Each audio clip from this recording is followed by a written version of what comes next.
Hello, this is Brandon with Weapons for Warriors. Today I have the Black Lotus S5 Katana by Cloudhammer, sold by RVA Katana, and that's what we'll be reviewing today. The Black Lotus S5 Katana comes in your standard sword bag.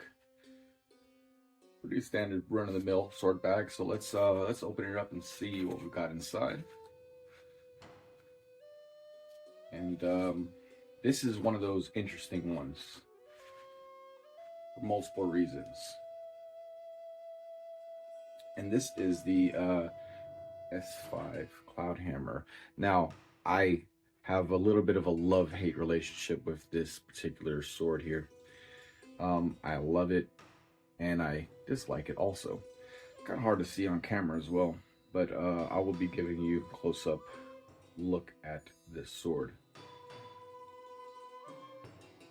Let's go ahead and get into it. That way I can give you a close-up look and talk about some of the problems that I found with this sword when it came in and how I corrected them, and whether or not if I think it is worth the money. So the Cloudhammer S5 Katana is definitely a good looking sword.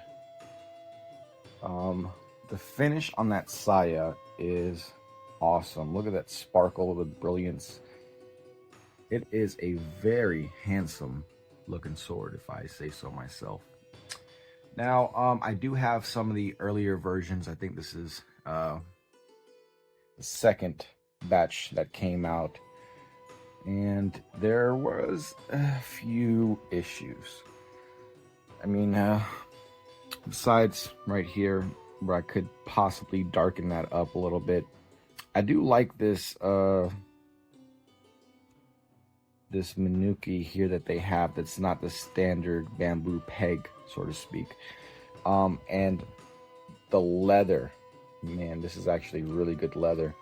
It has a great feel in the hands, not sticky, just I think I've heard it described by Matthew Jensen as like recliner leather or couch leather, and I can see that. I can see why they say that, but it's definitely a great quality leather.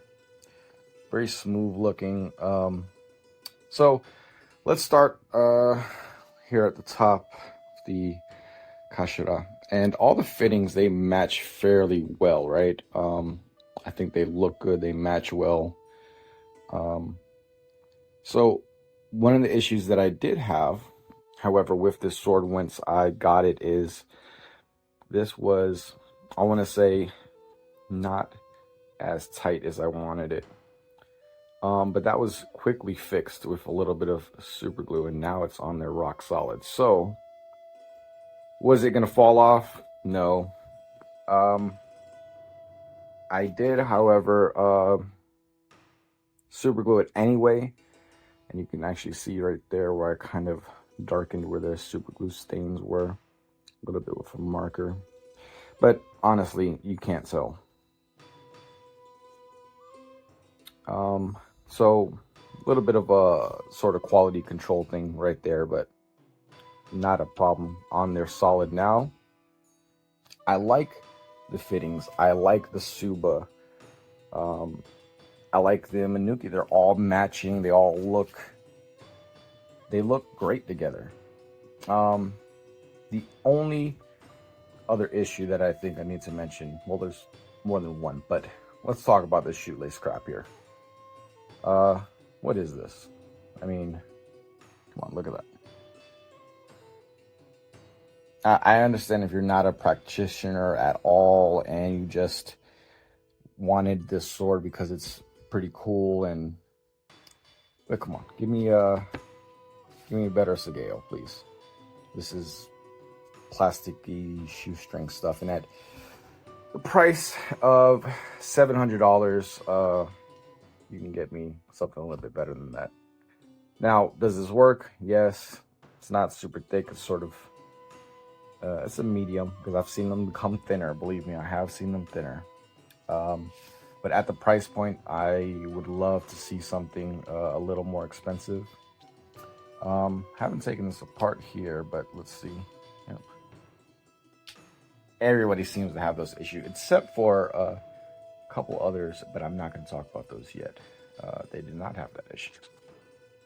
But that paint job is awesome. Truly, truly awesome.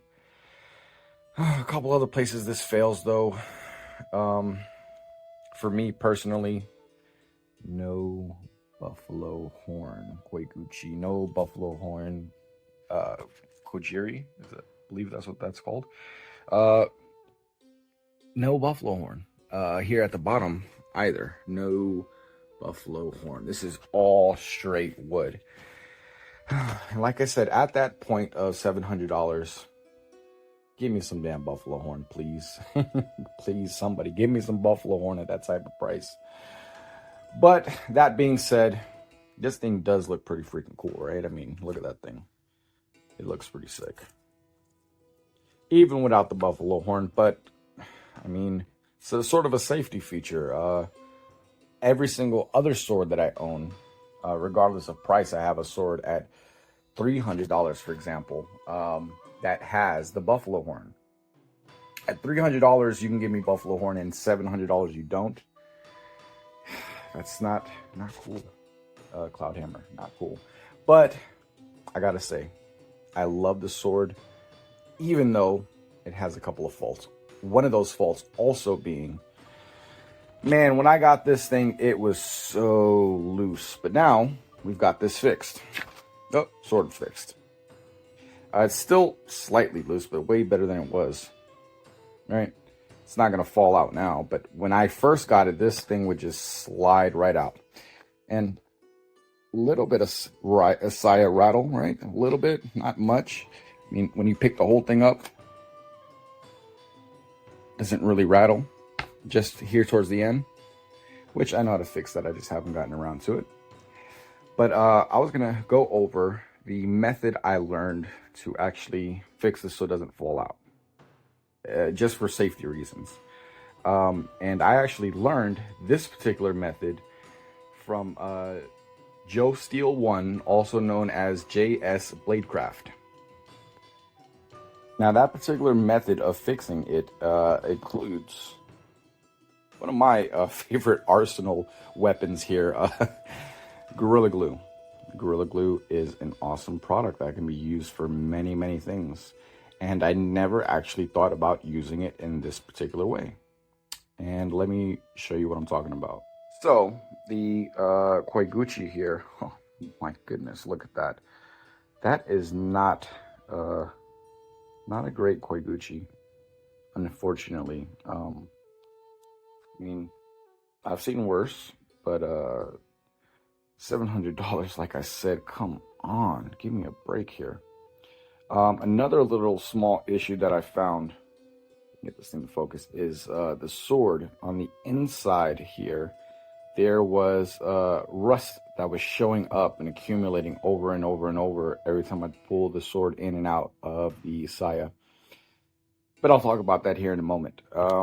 For now, as you can see on the inside lining here, I want to say within the next 2 inches, maybe inch, about the length of the habaki itself, I painted the Gorilla Glue. Now, I know that Joe said to put a chopstick and kind of rub it on the inside there, but I actually found another method that works pretty well for me. And that's these little gun tips. Yeah, gun tips. Cleaning. You can get these at like Walmart. They're just for cleaning your firearm. Well, what I did was I took some of this Gorilla Glue here and I put it down on a piece of paper and I kind of painted it on here and I rubbed it on the inside. Rubbed it until it was a nice thin layer. And once that layer dried, I actually was able to have the sword fit in there much better. It might actually be slipping out right now because this is pretty oily. But I wanted you to see how the blade looked after being in storage for a little while. And this is all oil, old oil that's on the blade. I've had it for storage about a month or so. Let's see if we can find any of those flakes I was telling you about. There are some significant rust flakes. Maybe they've all gone away. Let's see if I can get a close-up on that.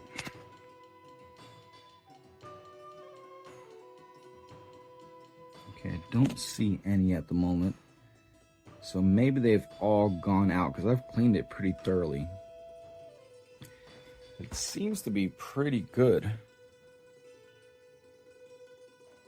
Yeah, as of right now, the process of oiling the blade itself and putting it in and out of the saya seems to have taken that little bit of rust that was on the inside of the saya itself. So we should be pretty good in that department. Now let me buff this thing out and I will return to you. All right, now that we've got this thing buffed out, look at this. This is a gorgeous sword. Now I know it's through hardened mono steel and doesn't have a hamon and it's just sort of mirror polished. However, there's a certain aesthetic that just looks beautiful with this type of steel. I don't know what it is. Something about it, there's a little bit of a character to it. I don't know if you can see it there, but it's a little bit of a character to it. And I love that the habaki here is not the standard brass or even copper. It's this silver color, which may or may not be steel. I'm not 100% sure. If RVA or Cloudhammer sees this, maybe they can drop that in the comments and let me know what this actually is. But I love the actual geometry on this blade. This thing is very thick, very hefty. Now I know that Matthew Jensen did a review recently of a S5 from Cloudhammer that did not fare so well in the croquet stick of doom, which I was a little bit surprised about.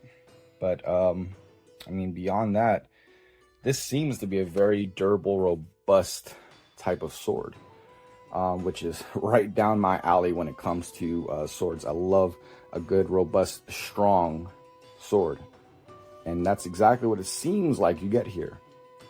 Haven't fully tested it, but nothing's loose, nothing rattles. That fucking grip feels great. So let's move on to the sharpness test and see, did this thing come sharp from Cloudhammer?